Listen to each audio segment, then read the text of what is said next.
పరిశుద్ధ వాక్యం చాలా స్పష్టంగా చదివించేది.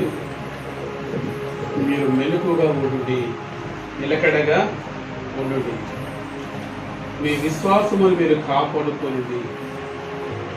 ప్రియులారా, దేవుని యందు మన విశ్వాసాన్ని మనం తుదముట్టించుకోవాలని దేవుని వాక్యం మనకు చదివిస్తుంది. మన విశ్వాసాన్ని మనం కాపాడుకోవాలి.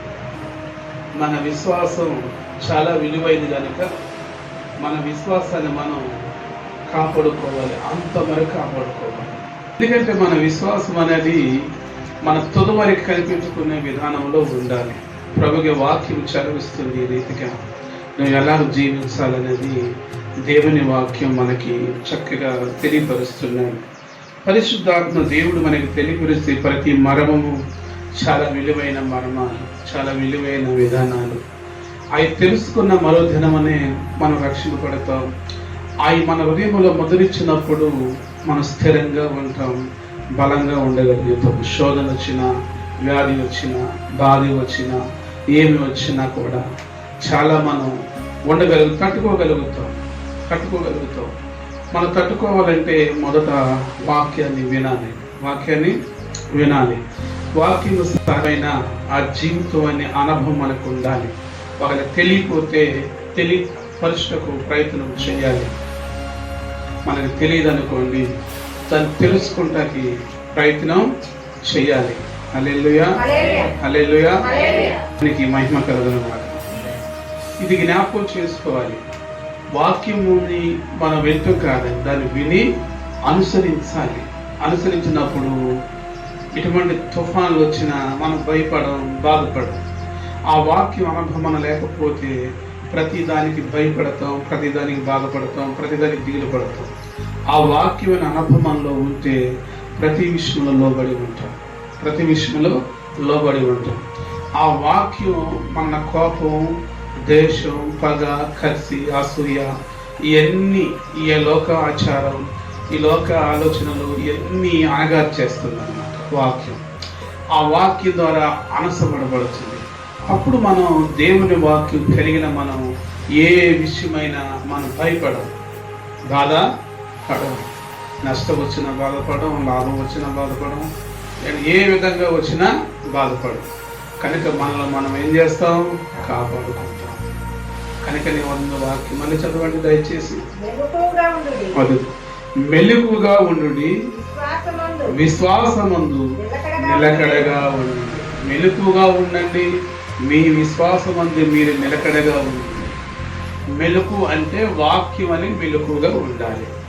వాక్యంలో మెలకు కలిగి ఉండాలి. వాక్యం ఏమని ఆధారం మనకి ఇస్తుంది, ఏ విధంగా ఇస్తుంది అని ఉండాలి. మనుషులు చెప్పే మాటలు నమ్మకూడదు. మనుషులు చెప్పే మాటలు ఒకటి అస్సలు నమ్మకూడదు. అది చాలా ప్రమాదం, కుటుంబానికి ప్రమాదం, రెండోది వారికి ప్రమాదం. ఇది జ్ఞాపకం చేసుకోవాలి. ఉదాహరణకు ఒక మాట ఏదో నవ్వుతోనూ అనవచ్చు, లేకుంటే ఏదో బాధతోనూ అనవచ్చు, లేకుంటే ఏ విధమైన మాట్లాడవచ్చు. కానీ అది ఏమవుతుందంటే ప్రమాదానికి దారి చేస్తుంది. కానీ చెప్పే వారికి కూడా తెలీదు అది తిరిగి వాళ్ళకి ప్రమాదం వస్తుందని. పాపం వాళ్ళకి అర్థం కాదు, అపవాది నా ద్వారా ఇది మాట్లాడిపిస్తుందని. వాళ్ళు తెలియక అది మాట్లాడుతారు. ఆ మాటలు మనం వినేయకూడదు. మీకు ఉదాహరణ ఇచ్చారు. ఇక్కడ మనం మెలకు కలిగి ఉండాలి. వాక్యం అని మెలకు కలిగి ఉండాలి. వాక్యం మనలో ఉండాలి. ఆ వాక్యం నీలో ఉంటే నువ్వు నిజంగా గమనించాలి, ఏమి పట్టించుకో. చక్కగా దేవుని మార్గం ఏంటో అది మాత్రమే చూసుకుంటావు. నీ పని ఏంటో నువ్వు అదే చూసుకుంటావు. చక్కగా ఆ నడబడేది అదే చూసుకుంటావు. ప్రార్థన అంటే ఇది తీసుకో. ఈ పక్క ఎడమక్క ఈ మంది బండి పట్టించుకో, ఇప్పుడు పక్క 10,000 మంది కూలినా పట్టించుకో. నిబ్బరం కలిగి ధైర్యంగా ఉంటావు. కారణం ఏంటి తెలుసా? నీకు తెలుసు అపవాది ఎన్నో తంత్రాలు చేస్తుందని, పనిచేస్తుందని. కాబట్టి ఎంతమంది ఏ విధంగా వచ్చినా నీకు అపాయమేమి రానియడు.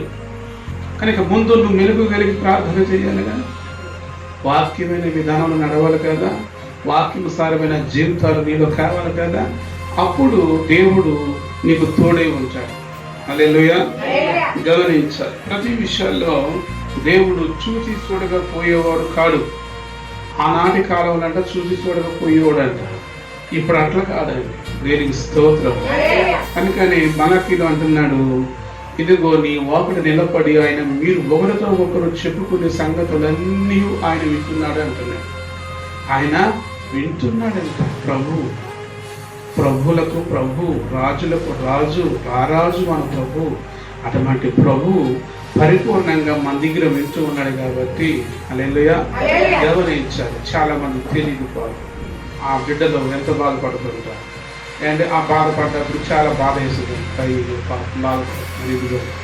ఎందుకంటే మనకు తెలుసు పరుల జోళ్ళు మనకి ఎందుకు అవసరమైన, అయినా సరే మన పిల్లలు కాబట్టి మన ఆలోచన కాబట్టి ఎందుకు బాధపడుతున్నారు, ఏమో ప్రమాదం వచ్చి ఉన్నారు సరే, ఆ సాధన ఏదో ప్రయోగం చేస్తూనే ఉంటుంది కదా అని ఆలోచన కాకుండా నాకు సాధనలు వచ్చి అలా దిగులుగా ఉన్నప్పుడు మాట్లాడినప్పుడు చక్కగా వారికి మందలు ఇచ్చి ఏమైందమ్మా ఏమైనా తమ్ముడు అని పలకరిస్తూ ఉంటాం. కారణం ఏంటంటే సాతాను ఏ విధంగా ఏం చేసింది చెప్పండి, మోసపుచ్చేస్తుంది. మనిషి తననే మోసపుచ్చేస్తుంది, కుటుంబాన్ని చెడగొట్టే ప్రయత్నం చేసేసి. కాబట్టి దాన్ని జయించాలి. దాన్ని ఏం చేయాలి? జయించాలంటే అవసరం కాపర్లు అవసరం అండి. పరమ తండ్రి పరలోకం పోవడానికి భూమి మీద ఆయన చెప్తున్న కాపర్ ద్వారా ప్రతి మాట స్థిరపరచుటకు దేవుడు ఆ మాటలు మనకు అవసరం అన్నమాట. కాబట్టి మనం ఆ మాట చొప్పున వినాలి. వింటే మనం బాగుపడతాం. గమనించాలి దయచేసి. ఇశ్రాయేలు దేవుణ్ణి స్వయంగా చూసింది అని ఉంది. దేవునికి స్తోత్రం. గమనించాలి. మరి మనం కూడా ప్రభు నమ్ముకున్న బిడ్డలం. మన దేవుడు ఆ దేవుడే కాబట్టి మనం కూడా ఏం చేయాలి? దేవుణ్ణి చూసేవారిగా ఉండాలి, ప్రభు వారిని చూసేవారిగా ఉండాలి. ఇది జ్ఞాపకం చేసుకోవాలి. మీకు ఒక మాట చెప్పి ముందు కొనసాగు. సంఖ్య 12:6-7 మాట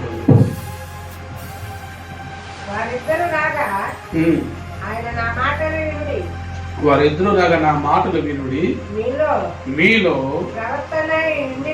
ప్రవక్త అయి ఉన్న ఎడల యెహోవానగు నేను దర్శనమిచ్చి అతడు నన్ను తెలుసుకోవాలని కలలో అతనితో మాట్లాడుదును. హల్లెలూయా. ఇక్కడ గమనించాలి దయచేసి. యెహోవా దేవుడు మాట్లాడుతున్నాడు కదా తన వాక్శక్తి ద్వారా. ఒకవేళ ప్రవక్త అయి ఉన్న ఎడల నేను వానికి దర్శనమిచ్చి కలలో నేను అతనితో మాట్లాడుతాను అంటున్నాడు. ఆడు నన్ను చూడతాడు అంటున్నాడు. గమనించాలి. అంటే దేవుడు తన ముఖ దర్శనాన్ని సాటుపరుచుకొని ఆయన దైవ సేవకుడికి తన దర్శనంలో తన స్వరూపాన్ని కనపరుస్తాడు. నిజమైన రూపాన్ని కాదు కానీ మానవ రూపం ధరించి ఆయన ఒక విచిత్రంగా, ఒక విధంగా, ఒక మహిమార్థంగా, ఒక విధానంగా ఉండి కనిపిస్తూ ఆయన ప్రతి మాటను బోధిస్తూ ఉంటాడు. హల్లెలూయా. గమనించాలి దయచేసి. ఎందుకంటే ఆ ప్రవక్త చెప్పిన మాట నెరవేరింది. ఆ ప్రవక్త ఎందుకని దేవుడు ముందు దర్శనంలో చూపిస్తాడు, కళ ద్వారా చూపిస్తాడు.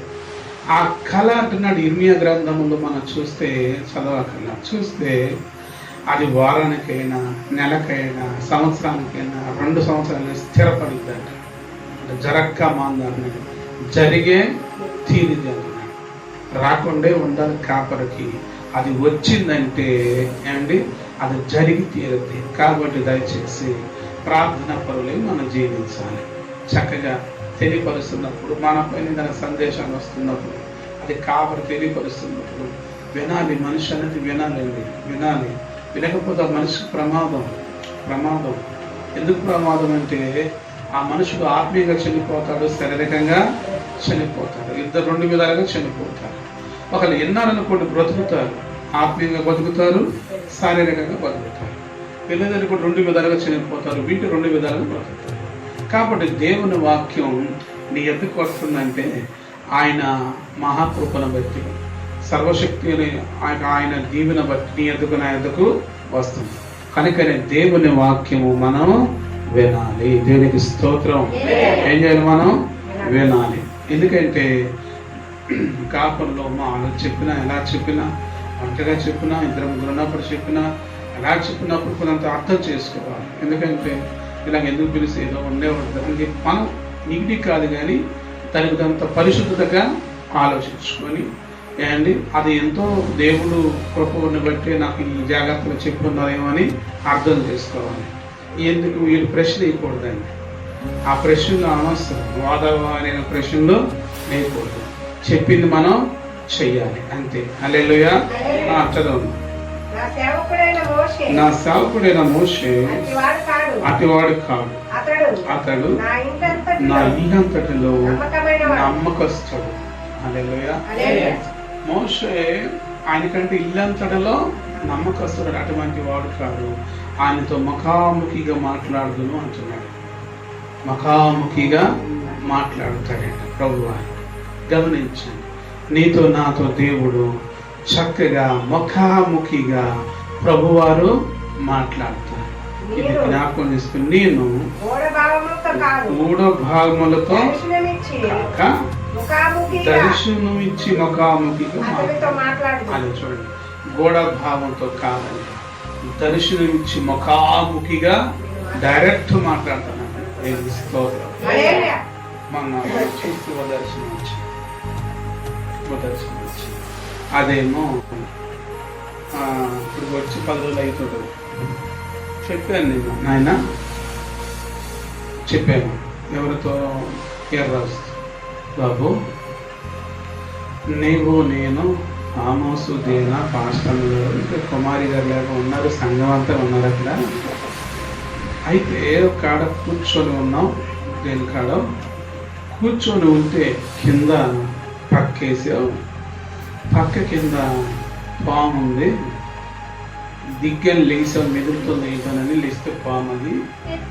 దాన్ని చూసి కర్ర పెట్టి నేను ఆనిసేసాను, ఇట్లా నొక్కబట్టే ఆమోస్ వచ్చి చంపేసిండు.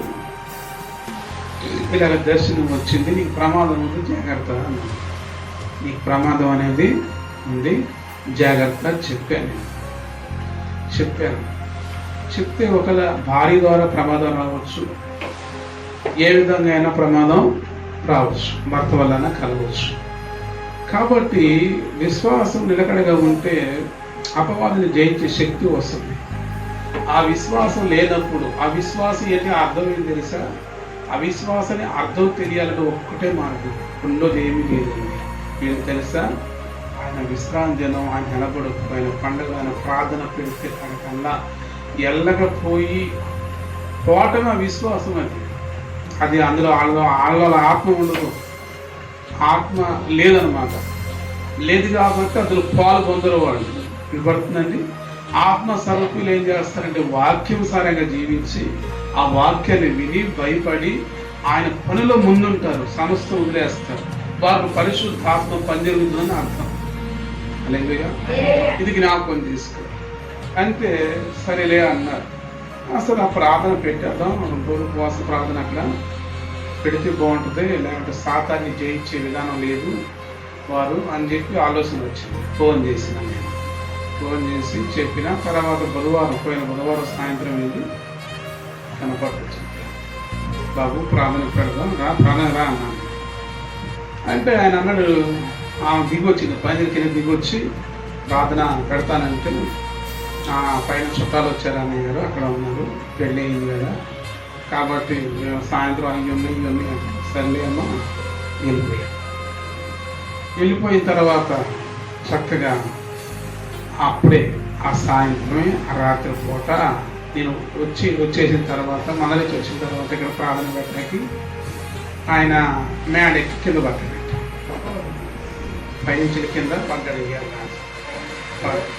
మెట్లు నుంచి పైన మూల కట్టింగ్ మెట్లు ఉంది కదా, ఆ మెట్ల నుంచి అలాగ పడ్డాడు అన్నమాట. అలాగ పడి ఇలాగ పడ్డాడు, ఇలా గుద్దుకున్నాను. ఇలా గుద్దుకొని తనకాయ కొంచెం తగిలింది, ఈ గోడకి ఇక్కడ తగిలింది, ఈ షాటు నొప్పి వచ్చేస్తుంది. ఇంత బలంగా వస్తుంది తెలియదు మాకు. అయితే ఆ సాయంత్రం కూడా ముందు పెడదును, మరి నాకు తెలియదు. వాళ్ళు వస్తామైతే నైట్ ఇంటికి ప్రార్థన పెట్టేవాడిని, పెడదామని వెళ్ళాను. వాళ్ళ గురించి ఆలోచించి ప్రార్థన పెడదామని వెళ్ళాను. వాళ్ళు ఏమో పెళ్ళిలో పడిపోయారు. ఈ పెళ్ళిలో పడిపోతే సాతాన్ని దాన్ని ఎరివేసేసింది. చక్కగా ఎరువు వేసింది. కాపురం పోయి ఉండడానికి అనే అర్థం చేసుకోరు ఎవరైనా. ఎందుకు ఉండాలి 2 రోజులు 3 రోజులు అంటారు. సమస్య తెలియదు కదండి ఆడపిల్లలకి, ఎవరికి అర్థం కదా. కాపురపడి బాగా ఎంత బాధపడుతున్నాడు, ఆత్మల కొరకు అనే ఆలోచన ఉండకపోవచ్చు బహుశా. హల్లెలూయా. కొంతమంది ప్రేమ అభిమానం అని ఏంటంటే వెళ్ళిపోవడం ఏంటి అంటే బాగాలేదు కదా మనిషి, బాగాలేని మనిషి ఎలాగుంటే ఏంటి అని బాగా ఫీలింగ్ వస్తుంది. నేను కాదని, కానీ మరి అక్కడ ప్రాణం పోయేటట్టు ఉంటుంది. దాన్ని ఏం చేయాలి చెప్పండి ఒకసారి. హల్లెలూయా. జ్ఞాపకం చేసుకోవాలి దయచేసి. దేవుని పరిచర్యలో అట్టు రాకూడదు. ఎవరైనా చక్కగా వచ్చి పరిచర్యలు పాలు పొందాలి. అవసరమైతే వాళ్ళు కూడా పొందాలి, లేకపోతే సాగనంపాలి. అంతే తప్ప కానీ ప్రియులారా కాదు. హల్లెలూయా. ఎందుకంటే ఎవరైనా, ఇప్పుడు నేనే కాదు, మీలో ఒక మనిషిని తీసుకెళ్ళినా, మీలో ఒక మనిషిని తీసుకెళ్ళినా 2 రోజులు 3 రోజులు ఏంటారు బాబు అక్కడ ఉంటుంది మీరు, మరి ఇంటికాడ పనులు జరిగి మీ బాధ మీకు ఉంటుంది. అక్కడ జరిగే సిచ్యువేషను అక్కడ ఉంటుంది. ఏమండి జరిగింది. అదే ఆయన ప్రార్థనకు వచ్చి అది తప్పించేవాడు దేవుడు.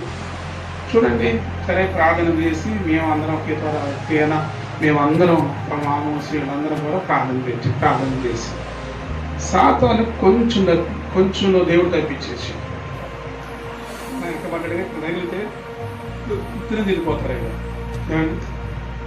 అప్పుడు నేను శుక్రవారం పోయాం కదా, మేము ముగ్గురం కలిసి యోగా నేను పిల్ల కలిసి పోయి ముగ్గురం కలిసి డైరెక్ట్గా ఇంటికి వెళ్ళిపోయి ఇక్కడికి రెడీ అవ్వండి అన్నా. రెడీ అవుతానండి అన్న. మనం ఏంటంటే అక్కడ సంఘం కనపడింది, అక్కడ నేను పావును అతుకు పెట్టాను, ఆల్మోస్ట్ వచ్చి చంపేశాడు. అంటే అపవాది ప్రార్థన ద్వారా సస్తుంది, ప్రార్థన పెట్టడం ద్వారా సస్తుంది. దేవుడు ఏమన్నాడు, దేన్నైనా జయించాలంటే ప్రార్థన ద్వారా, ఇక దేని ద్వారా సాధ్యమయ్యేది కాదు. హల్లెలూయా. కనుక జ్ఞాపకం చేసుకోవాలి దయచేసి. హల్లెలూయా. ఇది జ్ఞాపకం చేసుకోవాలి. సహోదరులు ఐక్యత కలిగి ఉండుట, నివసించడం ఎంత మేలు, ఎంత మనోహరం. ఆరోను గడ్డ తల మీద పోయిన గడ్డ మీద కారుతున్న తైలము లాంటిదంట, కళాభిషేకం లాంటిదంట. అంటే దేవుడు ఆత్మ, నేను స్తోత్రం. తర్వాత నీకు ఆత్మ దిగి వచ్చి తైలాభిషేకంగా వాళ్ళ మీద కూడా ఐక్యత కలిగి ఉంటాయి. ఎలా కలిగి ఉంటే ఐక్యత కలిగి ఉంటాయి. కాబట్టి మనకు కావాల్సిన దేవుని యొక్క ఐక్యత. ఇది గుర్తుంచుకోవాలి. మనం జయించాలి. కాబట్టి ఇప్పుడు మనం వెళ్దాం అనుకోండి, ఎవరో ఒకరు ప్రార్థన బలం, ప్రార్థనకి బలం, ఒకరికి ఒకరు బలం. తాడుకి మరో తాడు పేరుతో ఉంటే బలంగా తయారైంది. హల్లెలూయా. అదే మనం ప్రార్థన పెట్టబోయి అనుకోండి, ఆమె విశ్వాసం సాతాను నొక్కేసింది, సాతాను డౌను చేసేది. కాబట్టి గుర్తెరగాలి. హల్లెలూయా. తర్వాత మనం నిర్గమకాండములో 24వ అధ్యాయం 9వ వచనం.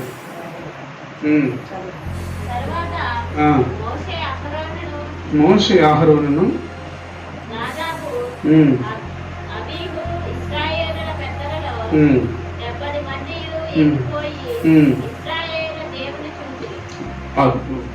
డెబ్బై మంది పెద్దలు కలిసిపోయి ఎక్కిపోయి ఇశ్రాయేలు దేవుణ్ణి చూసినట్టు గమనించండి. ఇప్పుడు ఇక్కడ మనం చూస్తే మోషే, ఇంకెవరు,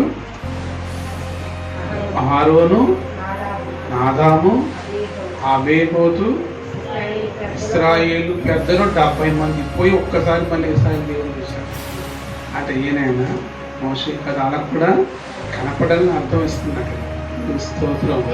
ఆ 70 మంది ఎట్లుండాలి మరి చెప్పు.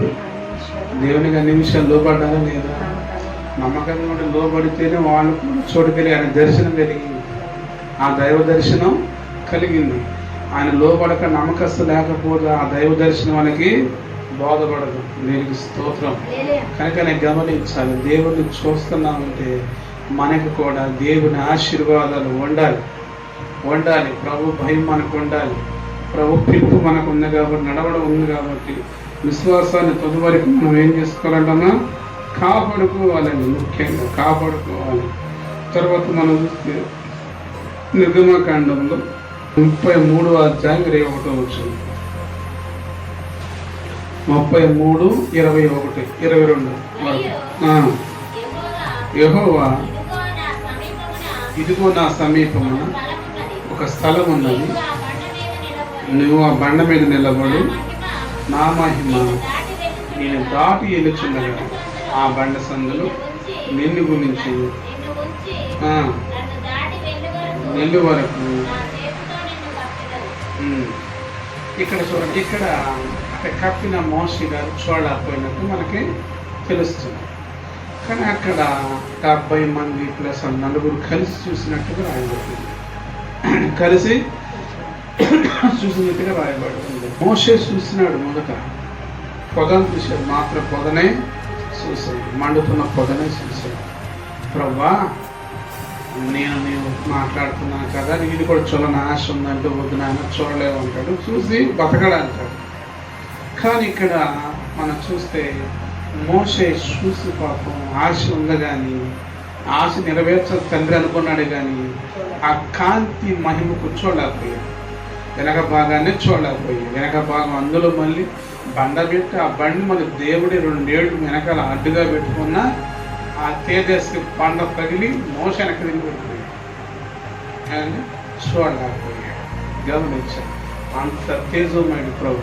మరి మనం ఎట్లా, మనం ఇంకెంత నీట్నెస్ ఉండాలి చెప్పండి. వస్తాం మన జీవితాలు సరి చేసుకోవాలని, ప్రతి విషయం ఏదైనా లోపం ఉంది దాన్ని సరి చేసుకోవాలి, మనమే సరి చేసుకోవాలి. ఊక అలాపడి ఎడుతూ కాదు అండ్ మన జీవితాలు మనకు మార్చుకోవాలి. మన సమయం అవుతుంది, వెళ్ళిపోతాం, ఉండం. ఇక్కడ జంపు ఎప్పుడు వస్తుందో జంపే. ఎండాకాలం కుక్క సాగు చేసినట్టు చెప్తాం ఏంటి, ఎండాకాలం ఇంకా ముందుంది ఎండ, ఇప్పుడేముంది ఇక ముందుంది, ముసలి పండుగ అంటే ముందుంది. అండ్ ఎట్ట వస్తుందో వర్షం ఎండ తెలియదు. ఆ దూపానికి ముసలోడు చెప్తారు పోతారు అనుకోండి, మనమే చెప్తాం. ఆ ముసలోడు బాగానే కూడా ఆమె జ్ఞానం, వాళ్ళు 80 జ్ఞానాలు కలిగి 70-80 సంవత్సరాలు సర్వీస్ వారై చక్కగా ఉండదు. మనం తెచ్చిపోతాం, మనం ఏం తిండి భార్య తిండి మనం ఉండం. కాబట్టి మనం నిలకడగా ఉంటే చచ్చిపోయినా ఆయన దగ్గరికి వెళ్ళిపోతాం. చచ్చిపోయినప్పుడు ఏం చేస్తాం, ఆయన దగ్గరికి వెళ్ళిపోతే ఆయన చూస్తాం, కండ్లారా చూస్తాం, చెవులారా వింటాం స్వరాన్ని. కనుక మనం గమనించాం. అలాగనే మనం చూస్తే గ్రంథంలో యెషయా గ్రంథం 6వ అధ్యాయం 1-2 వచ్చిన, యెషయా గ్రంథం 6వ అధ్యాయము 1-2 వచ్చిన చూడండి. ఆ రాజైన ఉజ్జియా మృతి పొందిన సంవత్సరమున అదిగో ప్రభు ఆసీనుడై ఉండగా నేను చూసి మనుషులు చూడండి ఏ రీతి పోయిందంట. హల్లెలూయా, హల్లెలూయా. కనుక దయచేసి ప్రభువుని చూసే విధానంలో, ప్రభువుని అనుసరించే విధానంలో మనం ఉండాలి. మన కుటుంబాన్ని మనం కట్టుకోవాలి, విశ్వాసమైన జీవితాన్ని మనం జీవించాలి, నమ్మకంగా పనిచేయాలి ప్రభు దగ్గర.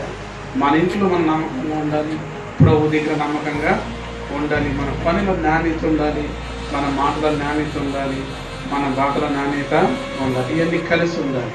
హల్లెలూయా, హల్లెలూయా. జ్ఞాపకం 4 ఎదురుగా మాట్లాడకూడదు, దయచేసి 2 నాలుకలుగా ఉండకూడదు. 2 నాలుకలుగా ఒకటే ప్రభు నాలుక, 2వ నాలుక చేయాలి. ఆ నాలుక ఇది కూడా ఏమవుతుంది, తిరుగుతుంది, మాటలు మార్చేస్తుంది. అట్లా ఉండకూడదండి దయచేసి.